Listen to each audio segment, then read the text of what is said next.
access the podcast of OA. Located deep within Sector 14845 and powered by the Emerald Light of Will, the podcast of OA is your guide to the Green Lantern universe. Hosted by Lantern Myron Rumsey, the podcast of OA begins now. Green Lantern fans, we're happy to have you back for episode number 161 of the podcast of OA, the Green Lantern podcast by fans for fans. And this is your co-host, Myron Rumsey, joining you as always. And we are joined by our good friend, Phil Bova. Phil, my friend, how is life treating you today? Well, day 31 of quarantine over here, and everything's going good. We're heading to e-learning with our district now, so we had to work out some kinks, and it took a couple weeks, but it's starting to level out now, and I think everybody's kind of dug in, and as far as I know, everything's going well. Great. Well, we are back with another weekly installment. I'm really excited to do these weekly shows. And for those of you who may have missed it, we were on the Lanterncast in their most recent episode doing their State of the Green Lantern Union, as it were. A nice, really long episode. Chad and Mark had the original hosts of the Lanterncast on, and then they had us on for another segment. And it was probably a good 2-hour chat between the two different groups. So it was a really neat episode. But joining us for our You Are the Core segment is Chad Bokelman from the Lanterncast. So that'll be fun to have him on our show for a change. Yeah, it'll be a good time. And it was a really good time talking to those guys over there. It's just like, it's kind of like one of those coffee table conversations between fans and stuff. Just, hashing out what we think is going to be coming out with the Green Lantern stuff moving forward, and our likes and what we wish for. And, of course, our wish lists are always growing every day. So yeah, it was good to just chat, man. It feels good, and it feels like relieving to sit here and just just talk with people. I think I might have been a little more frank than usual. But that's okay. It's okay. It's warranted. Yeah, it is what it is. But we're all entitled to our opinions. And when I'm a guest on somebody else's show, I feel a little more open to share my opinions because I'm a guest and I'm not a host at that point. That's true. That is true. And he did say, don't hold back. He told you to just go with it. So, and you did. And you should have. You're entitled to that. And they like listening to our opinions just like we like listening to theirs. And, and we've always gone back to that same trope that, everybody out there, a fan, has their own opinion of what they like and what they don't. And there's nothing wrong with that. That's just what makes the world go round. And that's what makes fans particularly interesting and special. It's just some of them take it a little bit too far when it comes to the offensive level. And, it's like, we don't tread on anybody. And, I wouldn't expect that we don't need anybody treading on us as long as we respect each other's likes. That's all that we have to do. That's right. We don't all have to like the same thing. No. As well as that, we've had some requests recently to cover some Kyle Rayner books. So you jumped in. You're the hero of the episode, Phil, because you jumped in and you're gonna lead us on a review of Volume 1 of the Kyle Rayner era. Yeah. So it's a lot of the fans have been talking about it, and I've offered it up many a times, and I'll explain more why I decided to do Kyle Rayner when we get into the segment for it, and but we'll touch base with that. It's I'm going to delve into the Green Lantern Kyle Rayner Volume 1, so it's a collected volume, so it's really good. So fans should pick it up. You can get it on Amazon. You can download it from Comixology. I think they have it too. So, but we'll get into that when we get into it. Cool. And you also have a Green Lantern fun fact. So I do. It'll be fun. It'll be fun. So let's take a quick pause and we'll come back and we'll do the You Are the Core segment with Chad. Okay. Listen up, Lanterns. It's time you took the oath with Green Lantern John Stewart. In brightest day, in blackest night, don't let the podcast of OA escape your sight. Let those who worship evil's might beware my power. Green Lantern's light. Welcome back to the podcast of OA, episode number 161. And this is our new favorite segment of the show, You Are the Core. And tonight, Phil and I are joined by our good friend Chad Bokelman from the Lanterncast. Chad, how are you doing this evening? I'm good, guys. How are y'all? Great. Hey, thanks again for having us on your guys' most recent episode. We were just plugging it here during the intro. Oh yeah, that was a lot of fun. Recorded that last week? Yeah, that was. I mean, hey, talking to you guys 2 weeks in a row, back to back. Let's keep it up. Let's do it. I was telling Myron, it's almost like coffee table talk, man. It was just like conversation, and we got to share our likes and we got to share our passions for what we want to see moving forward and stuff. And it was just a lighthearted conversation with fans like you guys, and I just had a great time about it. I was telling a lot of my friends about it. Yeah, good times. So we kind of have some generic questions we ask, but I'm sure we'll have other things that come up as we go along. But if you could let everybody who's listening know, how long have you been a Green Lantern fan, and how did you get interested in Green Lantern?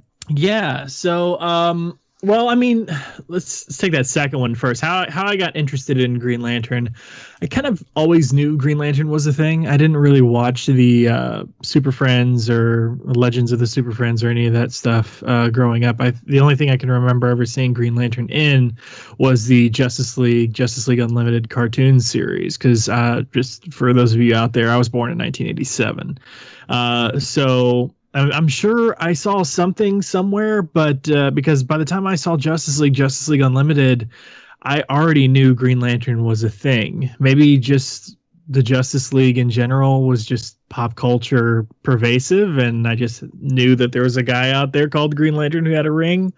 I don't know. I just remember really liking that character on the Justice League cartoon series, but when I was a kid, I just had a couple of single issues, and I'm not going to go into them all here, but like as an example, Marvel Chillers #1, which is the first appearance of Madrid the Mystic, and then like Union #0, like that kind of stuff. It was like 5 issues. None of them were DC.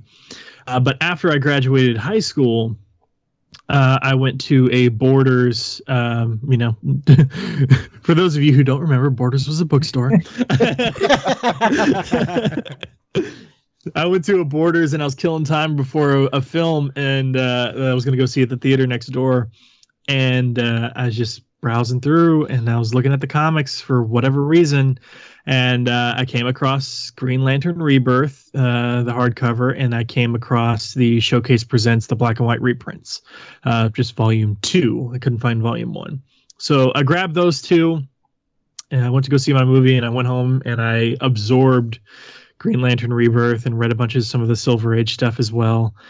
And I decided, I'm going to look up a comic book shop. So I went to a local comic book shop and picked up the first issue that was on the stands at the time, single floppy, and that was the Rage of the Red Lanterns Final Crisis one-shot special.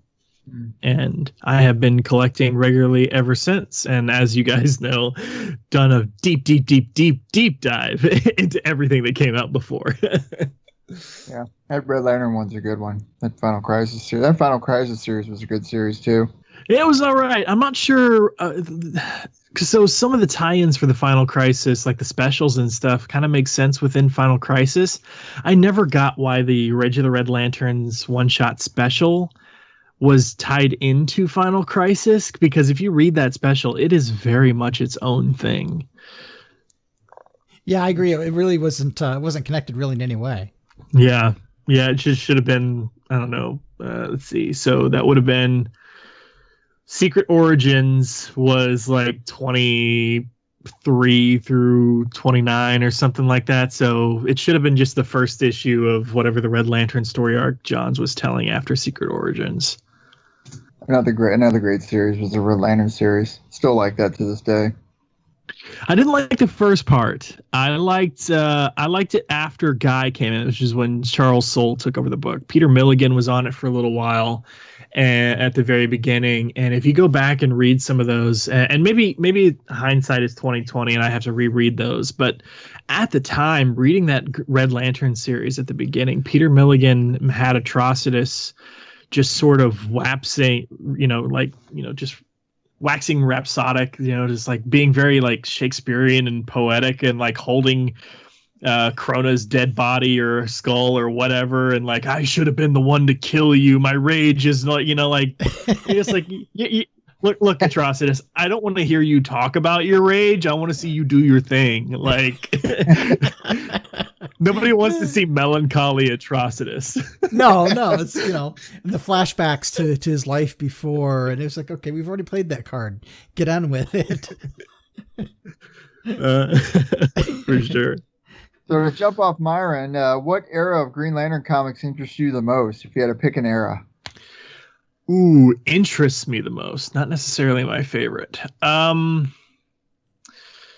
would say the period between Green Lantern 76 and right up until the end of the Green Lantern Green Arrow run.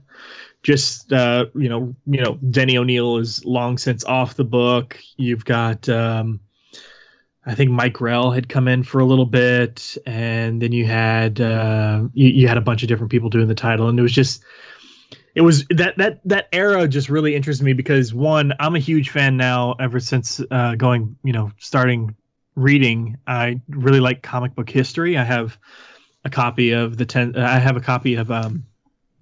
Seduction of the Innocent. Not like an original copy, but I have a copy of Seduction of the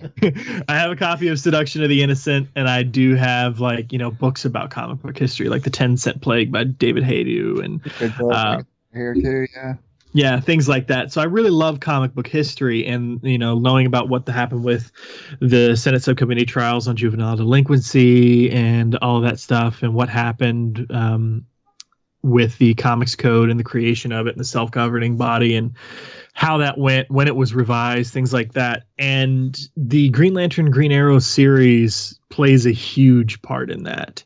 It may not be 100% the deciding factor in what took the fangs out of the comic books, the Comics Code Authority, but it played a huge role. Here's a trivia question for you. Do you remember what comic book broke that mold entirely and they printed it without the Comic Code Authority on it? That would be I don't know the name, I don't know the issue number, but that would be the Spider-Man issue where Harry Osborn pops pills and walks off a roof. Right on. Stan Lee, man. Broke the mold. That is right. But because I've spoken to Neil Adams and I've spoken to Denny O'Neil, and according to Neil, before that issue of Harry popping pills with Spider-Man ever came out on the shelves, he had submitted to Julie Schwartz and all the other crew over at DC the cover for Green Lantern Green Arrow 85, which is Speedy shooting heroin on the cover. Right. So before the publication of that Spider-Man issue, supposedly somewhere in DC's little, submission bank, that cover for Green Lantern had already existed. And they had said no because of the Comics Code. So then Stan does his thing, puts that out, and nobody says a peep. There's no backlash from it. There's just, oh, well, it came out. Nobody said anything. Okay. And then you get Green Lantern Green Arrow 85, which has Speedy shooting up heroin on the cover. It very, very clearly, but it also has the Comics Code Authority seal.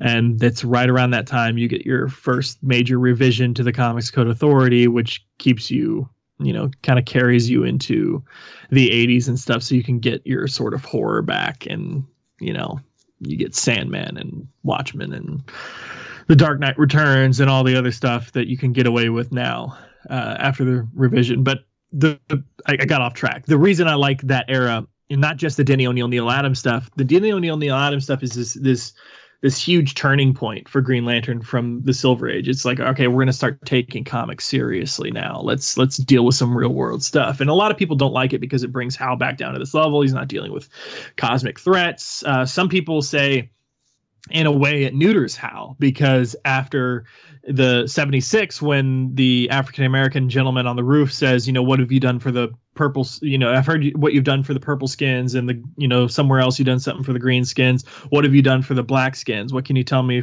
about that, Mr. Green Lantern, or whatever the exact quote is? It's basically, a lot of people feel like up until a certain point, from that point up into a certain point from there on, Hal is just always struggling with who he is and what his role in society is supposed to be.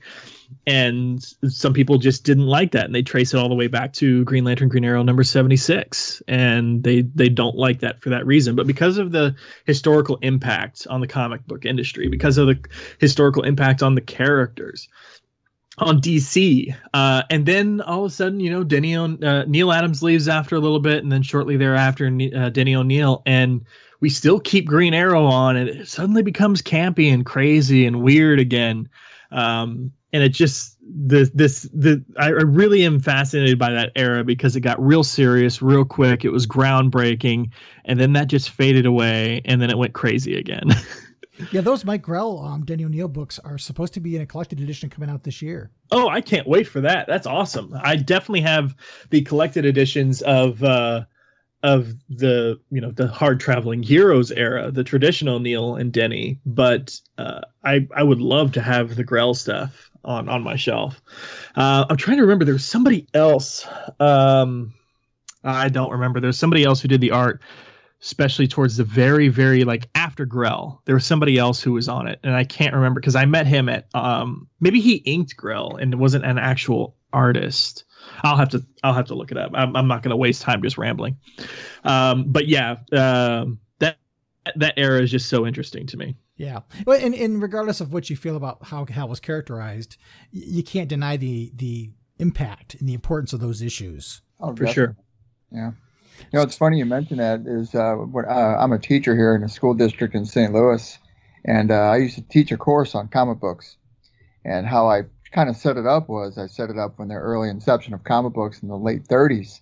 And I kind of conveyed a message on how comic books were perceived through society and how their writing was ever present for how it reflected the world around them. And we had a section that was on writer suppression, and that specifically went around the Comic Code Authority, all the book burnings that took place, all the, like you said, the Senate subcommittees. I had my class listen to them and stuff like that, and they really got a kick out of it, man, this is how it really was back then. I'm like, yeah, and this was comic books they were doing that too. Yeah, and I mean, they can compare it to now. It's whether it's movies or video games or whatever that are causing violence in our children or whatever.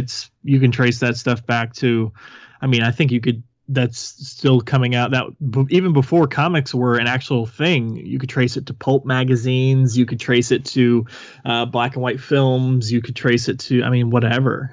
There's always been something in the culture well before comics that was it's corrupting our youth. That all drives from McCarthyism, man. That's all that McCarthy scare.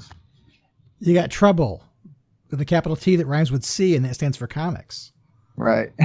Mm-hmm. But so does Green Lantern have any special meaning to you? Yeah.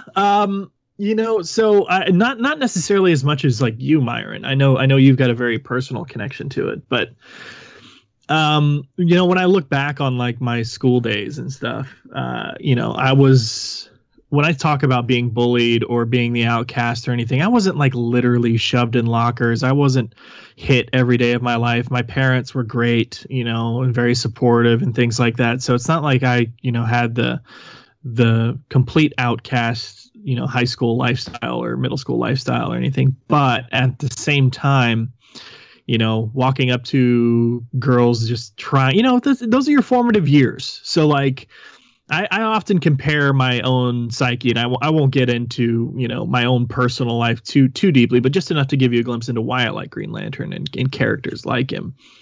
I compare a lot of the way I sort of define the world like a kid touching a stove. Your parents tell you, don't touch that, it's hot. But until you burn yourself, you don't really internalize that lesson. And for me, getting put down as a kid and constantly insulted or whatever, or going up to a girl and trying to talk to her and being laughed at in my face, or have somebody else nearby being like, what are you doing, stalking her, or to make me feel bad or whatever. That was, for me, touching the stove. That was me learning my lesson and taking those sorts of things, not necessarily as opinions of people around me, but facts. kept happening again and again and again. So it must be true, right? So I really internalized those lessons. So kind of fast forwarding through high school a little bit, I remember this feeling, and it's a feeling I felt in a lot of different superhero movies. I remember, because I didn't buy these comics until after high school, after graduating, but I remember while I was in high school, the first Tobey Maguire Spider-Man movie came out.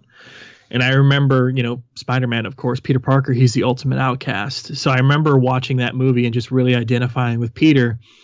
And, when the music swelled at the end credits, I really wanted, because I was sitting in that row that had the bars in front of me, and I really wanted to Spider-Man up there and leap off and walk slowly and methodically out of the theater with my shoulders squared and my head held high.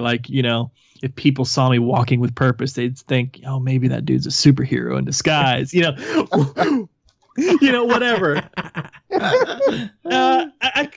Maybe comparing it to the way people felt when they really believed a man could fly in the first Superman movie in the 70s. But all that to say, Batman, you gotta be there's some will in there, but rich, tragic backstory. Superman, another planet. Wonder Woman, molded from clay. Flash, right place, right time, struck by lightning and chemicals, so on and so forth. But Green Lantern was the only one who was chosen, that the only thing it ever required of you was to be able to overcome the things that hold you back. And to me, a lot of my favorite characters I've noticed over the years are characters where the power isn't something that they sought after or were just born with. It's just something that just sort of, it's external to them.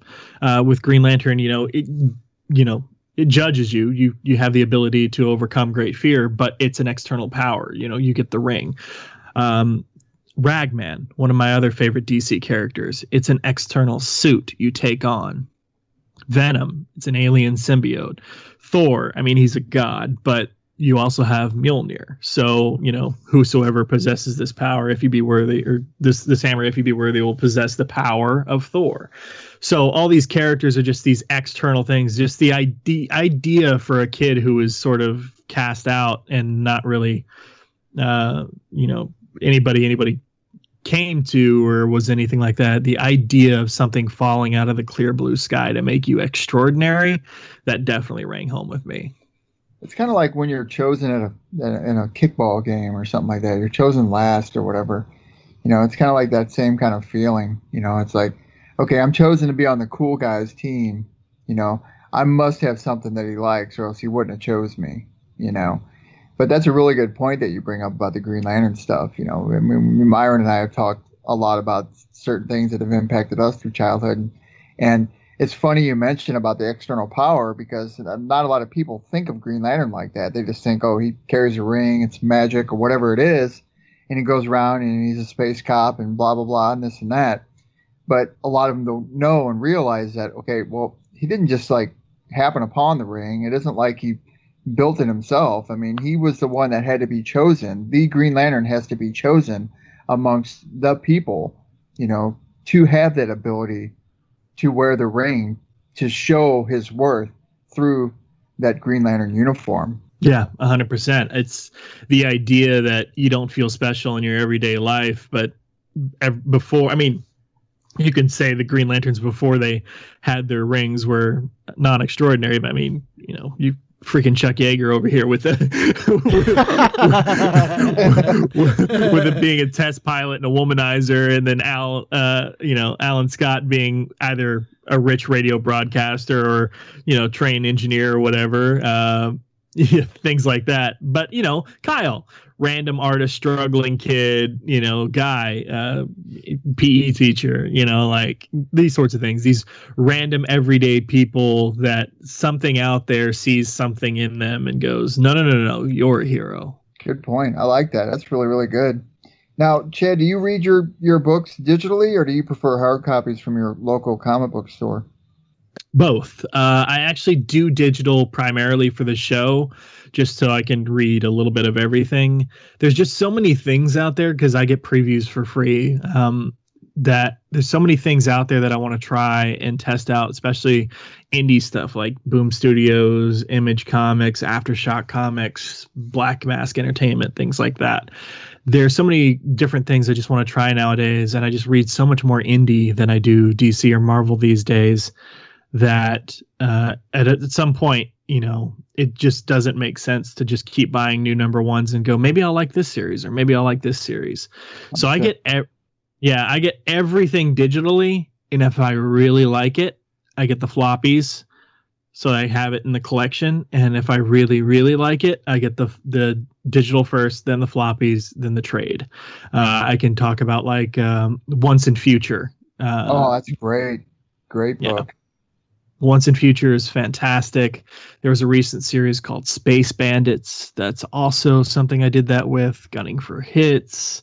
Things like that. Those are all really, really good series. I just picked up Zach Kaplan has been doing a lot of great stuff, and he did Lost City Explorers, he did Port of Earth, he did Eclipse, things like that. So those things I've been following. I get every little thing Sean Gordon Murphy does. So I get everything digitally first, and I get the hard copy if it's something I'm really passionate about.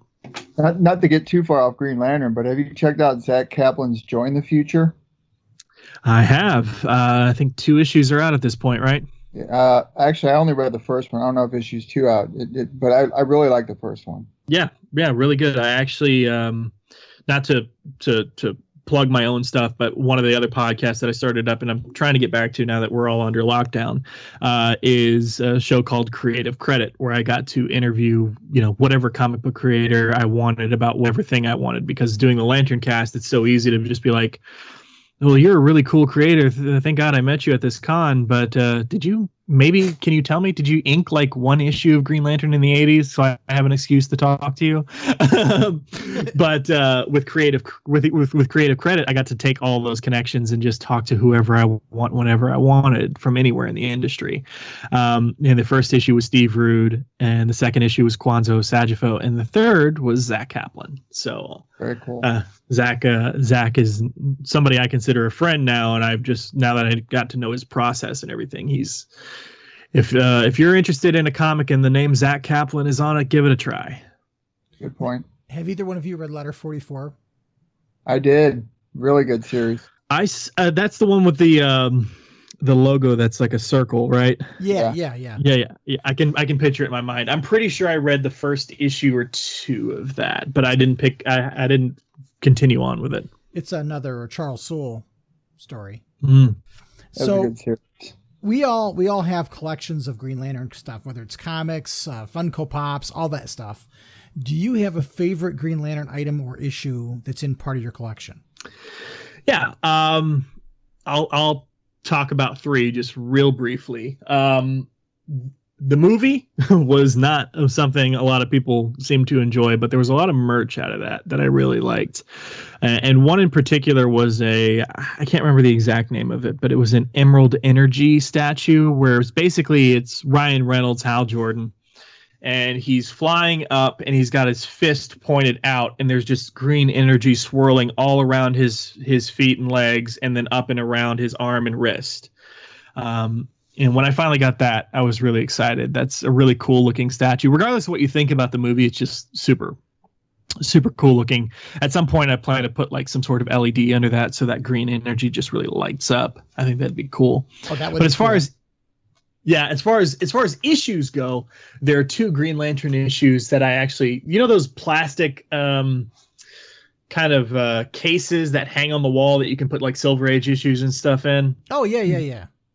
Yeah, so I've got a bunch of those over here, and like one's got like the first appearance of Gambit and things like that in there. But Green Lantern related, I have Green Lantern number 40 from the Silver Age, which is the crossover between Alan and Hal, the first issue that they did that in, and that also is the secret origins of the Guardians of the Universe. And obviously that comes into big play with Crisis, because everybody talks about like Flash 123, Flash of Two Worlds, as being like this origin for Crisis, and it's a very key point in DC just history. You got to have that issue. I would put as a very, very close second, if not tied for first, Green Lantern 40. Because you have the origin of Krona, which of course is what they use to splinter the multiverse and things like that. So I really enjoy that. But my number one favorite thing is I have Green Lantern Green Arrow number 85. I have the actual issue, and I have it signed to me personally by both Denny O'Neil and Neil Adams. That's some gold right there. Yeah, I made sure to have them put to Chad because that thing is not gonna. I'm not selling that. That's mine. That's a Larfleeze statement. Mine. So, for those that are checking out the Lanterncast, and originally you and Mark were not the co-host. It was two other individuals. Can you talk a little bit about how you inherited the mantle on the Lanterncast? Yeah, of course. And I'll make sure and do this in a way that Mark can't give me crap for it, because I when we first took it over, my revisionist history got me a little too big for my britches. So let me tell the truth. So 2008, I think, the Lanterncast started. And yeah, because this year's the 12-year anniversary. So 2008, Lanterncast started in November by Jim Ford and Dan Kurtzky. And the story goes, Jim really wanted to listen to a podcast about Green Lantern, but at the time, none existed. So, being a listener of the Comic Geek Speak podcast and part of their community and their forums online, reached out and said, hey, does anybody want to co-host a Green Lantern podcast with me? And he found Dan Kurtzky, who was also a big fan of Green Lantern, and the two started the show. Ironically, the show started just about the same time I picked up that Rage of the Red Lanterns Final Crisis one-shot special.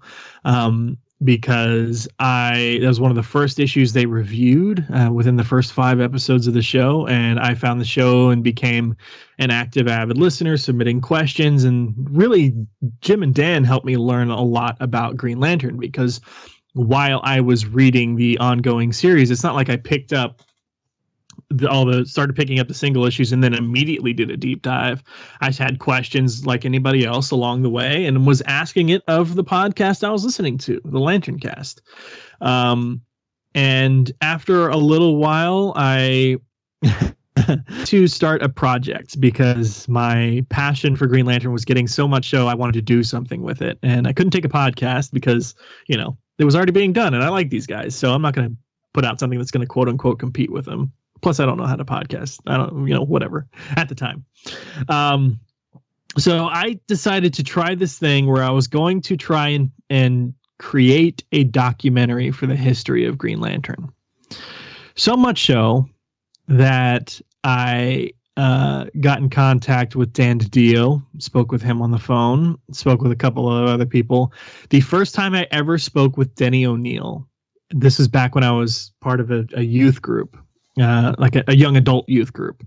I think we did the meetings on Wednesday or something, and I was getting out of the car and I was about to go into the house where we do the youth group. And I got a call on my phone, and it was Denny O'Neil.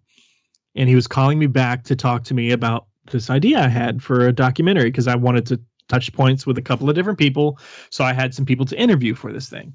And I remember vividly, sun's going down. I'm standing in a random neighborhood on a random sidewalk, just talking on my cell phone to Denny O'Neil. And we were talking about the idea, and he just basically agreed. But then the conversation kept going, and we were talking about looking forward to the 2011 movie and how we think Ryan Reynolds is going to do, and like how close is this going to be to Star Trek and things like. I just remember this surreal moment. Well, that obviously fell through. Nobody's seen a Green Lantern documentary produced by Chad Bokelman. So at some point, I started doing what was known as the Larfleeze Report, which was basically going through previews and picking out all the Green Lantern related stuff and talking about it on a short segment on the show that they aired. Then Dan stepped down because he was had a lot of other stuff going on, and Jim brought on like a bunch of random co-hosts, and I was one of them. Mark was there as well, Corwin, a bunch of other people who you may have heard of before if you listen to the Lanterncast or you've heard of it all. And after Dan came back, I was made like the third co-host. Well, then Jim and Dan, Jim had his first son, and Dan got burned out, and so did Jim. This is after Jeff Johns' is run. And let's all be honest, after Brightest Day, even sort of during Brightest Day, Jeff Johns started going a little bit downhill. It's not like it was bad or anything, but it just, after the peak of Blackest Night, the Third Army really wasn't delivering. Yeah, it was kind of like, where do you go from there once you get done with Blackest Night? Right. Exactly. So, they decided to step down. So we all had a conversation, the three of us, about who we should all, who would be good on the show and everything. And Mark was the obvious choice. So, Mark and I started the show together after Jim and Dan left.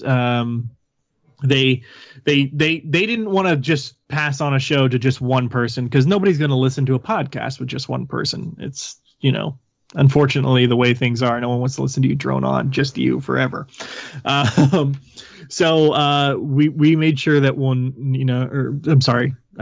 they made sure that if they were going to pass this thing on, it was going to be to two people, not one. So we made sure that we had somebody who had been on the show before, who was really good about things. Mark is a longtime fan of Green Lantern.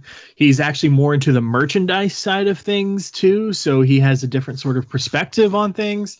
And now Mark and I have been doing this show longer than the total amount of time that Jim and Dan had. So we've been doing the Lanterncast for the larger portion of its existence now. And you guys do an awesome job. Thank you so much. I appreciate that. You guys do great stuff, man. I try not to listen to the episodes before our own reviews of it, because I don't want my subconscious to be like, I noticed this thing in Green Lantern when I clearly read it from an article that you wrote, Myron, or something like that. Yeah, that's a hard part. When a book comes out, I can't read anybody else's reviews. I got to do my own stuff and get my own voice out first, because I don't want to subconsciously ape somebody else's idea or somebody else's statement or whatever, and that's a challenge. It really is, for sure. And it's really difficult because I don't listen to every single episode, because the season 2 issue 2, I so disliked that issue that I decided what, me talking about it is enough. I don't need to hear coverage about it. I'm done. I did go read your article breaking it down, because I was like, I knew that you would be one of the more positive voices out there about it. So I was just so abruptly negative about it. I was like, you know what? Now that we're done recording that episode's out, let me go read Myron's review. And it's actually, I actually, if I remember right, I actually read the article before we talked about it on the show, breaking my one rule, because I was so intensely upset about it. I was just like, look, I can't go in here with a full head of steam, 110%. I need something to give me the alternative viewpoint, so that when I'm spewing some venom, I know the other side of the argument. So your recap of season 2, issue 2 helped bring me down, but only to 10 feet up in the air instead of 15. So I got you down off the ledge, but not down to ground level. Exactly. But I think that's a challenge sometimes, because the comic book commentation has become so negative, and you want to be a good ambassador, but then when you don't like the product, it makes it difficult in some ways. You know what I mean? Because you don't want to lose listeners. There was another Green Lantern podcast at one point that was out there, and it was so overwhelmingly negative that people would comment about it. You'd see the not YouTube reviews, but the iTunes reviews, and they were just complaining about, this is the podcast you listen to if you don't like Green Lantern, because all they do is complain. And you don't want to be that voice, but at the same time, you have to be true to yourself. And I think we're in this era now where we only have, one Green Lantern book, and then you've got Green Lantern sprinkled around the DC universe and random appearances here and there. how do you when you don't like the content, you can't shift your focus to something you do like, because you're kind of obligated to cover what's there. Whereas back during the Johns era, you had 5 books a month. You could kind of pick and choose a little if you wanted to. That kind of helped us out a little bit, Myron, because I know that with you don't read Far Sector, and neither of us really has an interest in the Teen Lantern or whatever that's all about. So reflectively, we work well off one another, because your strong points are obviously everything with Green Lantern, and you're a big Hal Jordan fan, and we both know our likes, but oftentimes I'll sprinkle things in there that you may not have knowledge of, like Jessica Cruz, being over in Odyssey or whatnot. Reflectively, that's what works well with us when we do our stuff from time to time. For sure.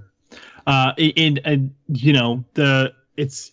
can't do too much of the other side too, because you and I both know, Myron, we've had conversations directly with DC Comics asking us if they wanted us to talk about a specific issue or get advanced copies or whatever. It's not all the time. It doesn't happen with every issue, but every now and then something will happen. And you'll get an email from DC's PR asking if you want to, review, recap, you want to have somebody on the show, whatever. That's happened in the past. And you feel this obligation almost to be positive, overly positive, because, I have a relationship with DC Comics. I don't want to screw that up. But at the same time, I'm not ever, ever, ever going to compromise my opinion on something. And maybe we've been more negative lately on the Lanterncast because of some of the stuff that's happening.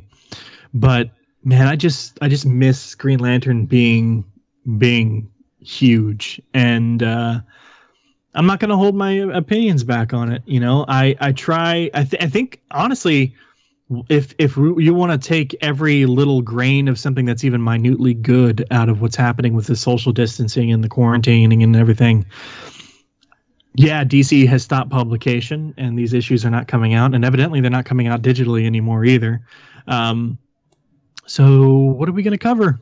All right, let's go back to stuff that we're passionate about and happy to cover, or just want to be super nostalgic about, and cover whatever the heck we want, because now we don't feel obligated to devote an episode a month or 2 episodes a month to the current issue and then the rest of it to whatever we want to cover. But instead, it's a completely open book from now until whenever this thing is over with. Right. Yeah, I had that problem with the World's Finest collection. They contacted me and said, hey, we're going to do a Green Lantern box, and we'd love it if you would promote it and stuff. We'll even send you the box for free. And I'm like, oh, this is going to be awesome. A box full of exclusive Green Lantern stuff. And the box came out and it did not live up to anybody's expectations compared to their other boxes. And I'm like, okay, I'm going to be doing a review of this box. I'm going to be going on YouTube with this review. How do I find anything positive? Because it was overwhelmingly a negative experience with this box. There was really literally nothing in it that was of the same value. My wife gets the boxes from the same company for Supernatural, and those boxes are always, really wonderful in terms of the quality of the products and the diverse nature of what you get. And this Green Lantern box was just not that. And I'm like, man, these guys are paying me. They're giving me the box and they're paying me a commission on anyone that they sell. And how can I promote that, and you really get a fine line with it. And I did the review. I didn't hold back. I tried to find the positives. I tried to not rant, but point out where things could have been better. And the upside of it was they actually took that video and played it for their entire team, which was good. And they apologized to me saying, this box was not, looking at your content, you were exactly right. And I don't know if they'll ever make it right and do another Green Lantern box or not, but you're right. When you get into those situations where a manufacturer who's making some merchandise or DC themselves contacts you and wants you to promote something, you almost feel like you're on the hook because you're getting a professional relationship with them, but you don't want to be a shill either. Yeah, 100%. And people can hear that. If you start saying only the positives about everything, and you just know, there's a switch in this thing, for whatever reason. Let's say DC contacted us at the start of season 2. And man, season 1, Chad was just riding this book hard about giving it, really giving it all kinds of hell. But season 2 seems like he just really loves it. No, that's not what's gonna. And talking about the box, awesome that you got contacted by them. I ended up buying the box myself personally. Came in the box right out of the gate, beat up. The bottle opener, paint chipping. The figure, the paint job on that was awful, wasn't it? And yeah.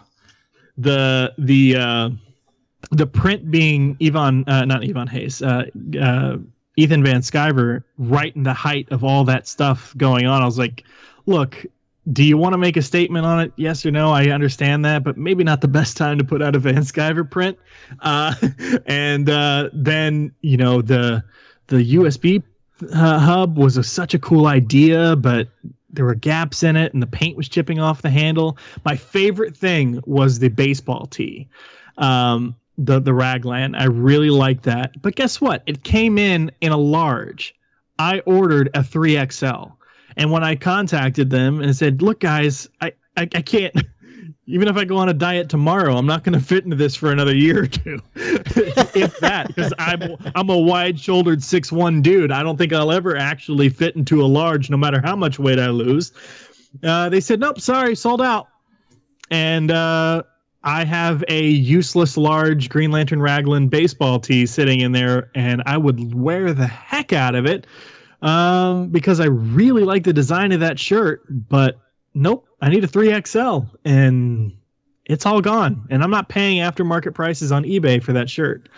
So basically, the only two positive things were that pillowcase cover, which was tiny, and the T-shirt, which came in the wrong size. So, gosh, literally, the box was utterly worthless. I remember Myron railed on it pretty hard, and he was telling me about it off mic. He was telling me about it. I was like, oh my God, that's really how it came. And, he's like, yeah, and blah, blah. I was like, oh my God. Myron's big thing was that he wishes that the USB would have lit up for some. Yep. Right. That 100%. It's so easy. So easy. And it's not even a USB hub, even though it's got multiple ports. If you plug more than one thing in it, you can't communicate over it. You can only communicate it to one thing. So it's not even, not even useful. But yeah. Anyway, we digress. We digress. A lot. But no, I think the best thing that you and I both agree on is, and thank you so much for sending this to me. I can finally say it on the air. Thank you so much for sending on your airwaves. Thank you so much for sending me that Green Lantern Rivals pack from Cryptozoic. The game, yeah. I almost forgot about that. That will be one of the better things to come out Green Lantern related. Well, when DC you said Deck Builder, guys, if you go ahead. No, yeah, DC Deck Builder. If you haven't played it, so awesome, great. I felt bad whenever trying to do some kind of a contest because you feel like you can't enter. So I was like, I'm just going to buy him one. I appreciate it. I mean, let's be honest. In the same vein of you don't want to be overly positive on these things because you're going to sound like a shill. How weird would your listeners feel if the contest winner Chad Bokelman from the other Green Lantern podcast? Yeah, no, I mean I just stay out of your contest. I'm not going to do that. I am pretty sure that Jim Ford won one of the Liam Sharp prints. Oh, lucky man. All right, well, good sir, we appreciate your time this evening and spending some time on our show talking about you. Hey, I appreciate it. If ask any of my enemies or my friends. Apparently, it's all I like to do is talk about me.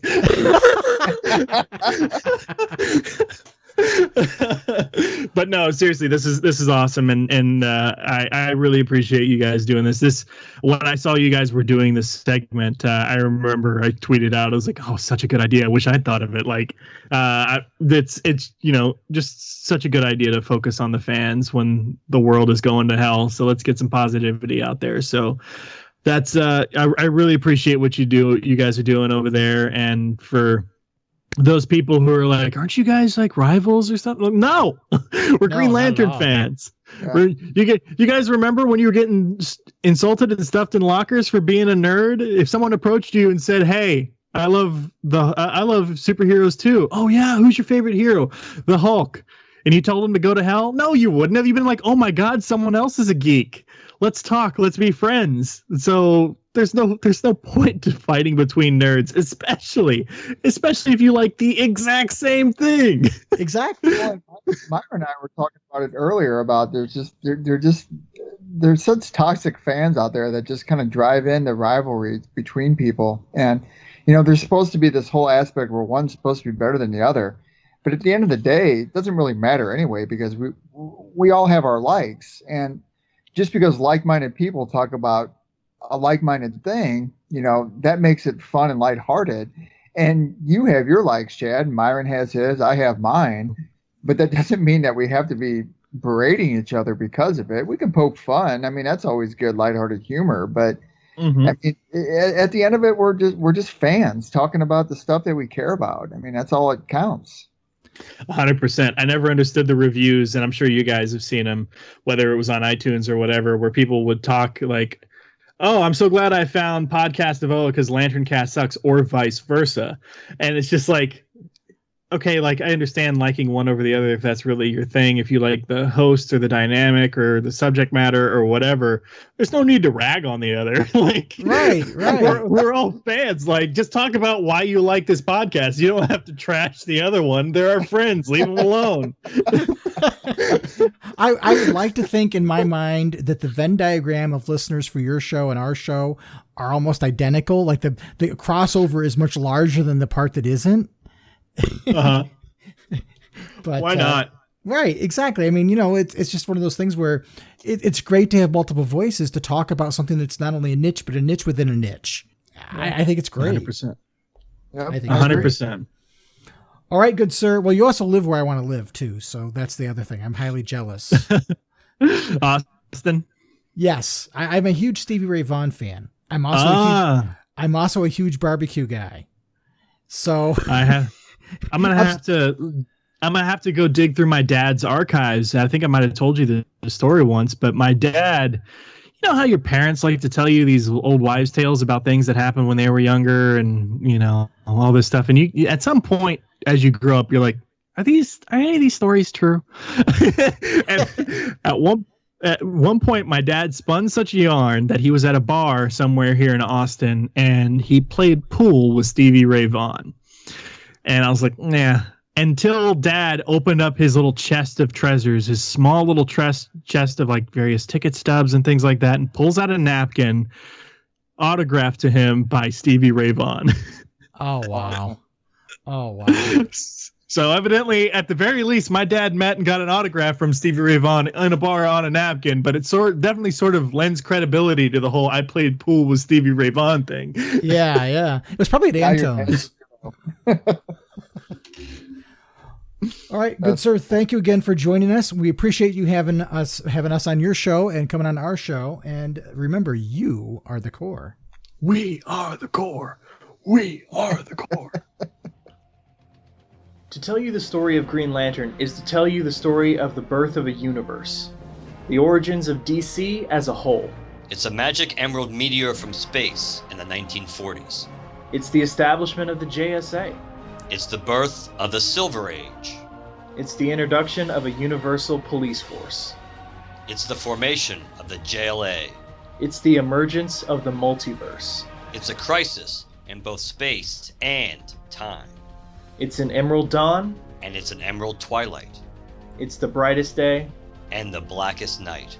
And the Lanterncast covers all of this and everything in between. We're Green Lantern's greatest advocates and fiercest critics. We've been fans for years, and it's the reason we're self-proclaimed Lanternologists. So find us on iTunes and Stitcher and give us a listen, because the history of Green Lantern really is the history of the DC Universe, and we've got the interviews, commentaries, reviews, and more to back it up. All right, podcast fans, here we go with the Green Lantern fan fun fact. This is coming off of our discussion one time we had about the Green Arrow, Hal Jordan crossover Hard Traveling Heroes saga. In the late 60s and early 70s, Green Lantern was a bit directionless. The character was in a creative rut, and DC tried some strange things to rejuvenate him. The once cocksure Chuck Yeager inspired pilot descended into constant self-doubt and sulking. he quit his iconic job as test pilot and began aimlessly wandering America, where he took on menial jobs like an insurance claim adjuster and, yes, a toy salesman. Now, if you can imagine Clark Kent giving up journalism to become a roadie for Whitesnake, that's exactly how ridiculous the notion of Hal Jordan, toy salesman, is. Luckily, the character would find some purpose again when he was teamed up with Green Arrow for the legendary Hard-Traveling Heroes saga, which turned Hal's angst into something important and productive, and more importantly, got him to stop selling toys. And there you have it, fans. If you're a Green Lantern fan, fun fact.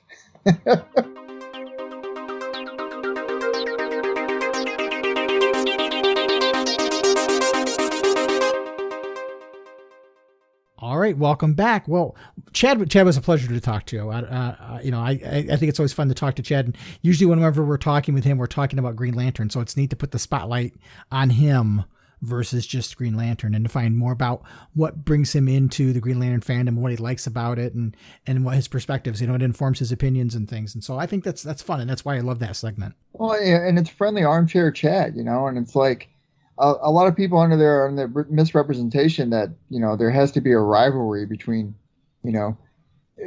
two fans, let alone fans from different podcasts. And, there's not. I mean, they have their own thing. We have our own thing, and we're both focusing on the same thing. And we all have different opinions of Green Lantern and the universe, the shared universe it entails. And, we're all entitled to that, and it's okay to have that, just like many of our listeners that are out there that like one of the other Green Lanterns. Just because we don't like a particular Green Lantern doesn't mean we don't like our listener because of it. It just means that, hey, you have yours, I have mine. Let's respect each other. We're all friends here. We're all just talking about the same stuff, and we're all just trying to get through the day and be fans of the same stuff. Absolutely. So next episode, we're going to have his partner in crime on, Mark Marble from the Lanterncast. So that'll be fun too. Yeah, that'll be a good time. I'm looking forward to hearing what he has to say. and you know what happens when you get three Green Lantern fans together? They talk and talk and talk and talk. And we ran a bit longer than we thought we would. So we're going to hold the review of Kyle Rayner Volume 1 until the next episode. So I'm sorry to disappoint folks, but I want to kind of keep this in a manageable size. So we'll hold that for when we talk to Mark, unless, of course, we talk a long time with Mark. And then we may have to hold it a little bit longer, but we will definitely be getting to it. And rest assured that, we're putting these out weekly. So, and we want to try to keep doing that thread, in light of what's been going on. It's kind of nice to be able to do these weekly episodes and segments and stuff. And, if I'm going to do a Green Lantern Kyle Rayner review, I want to devote a little bit of time to it because I want to get your thoughts on that era, and I'd like to, interject with my thoughts on that era and stuff like that. So, I don't want to do it any injustice by giving it a 5-minute review and just a regurgitation of something that was written a while ago. So absolutely. All right, my friends. So we're going to bid adieu for now. Thanks again for tuning in. We certainly appreciate everybody out there. We hope you are all staying safe and healthy and taking good care of yourselves. We'll be back again next week. So until next time, as always, please keep your power ring charged, take good care of each other, and make every day your brightest day. And we'll see you guys soon. The Podcast of OA is the official podcast of the blog of OA and a proud member of the Comics Podcast Network. Share your comments and questions by calling the show's voicemail line at 406-POD-OA. That's 406-763-6362. You can send your emails to podcast@blogofoa.com. You can also find the Blog of OA and the Podcast of OA on Twitter and Facebook. Green Lantern and other related characters are the copyrighted property of DC Comics Incorporated and are used without permission. The Blog of OA and the Podcast of OA are fan productions and do not claim any ownership over the Green Lantern or any other copyrighted properties.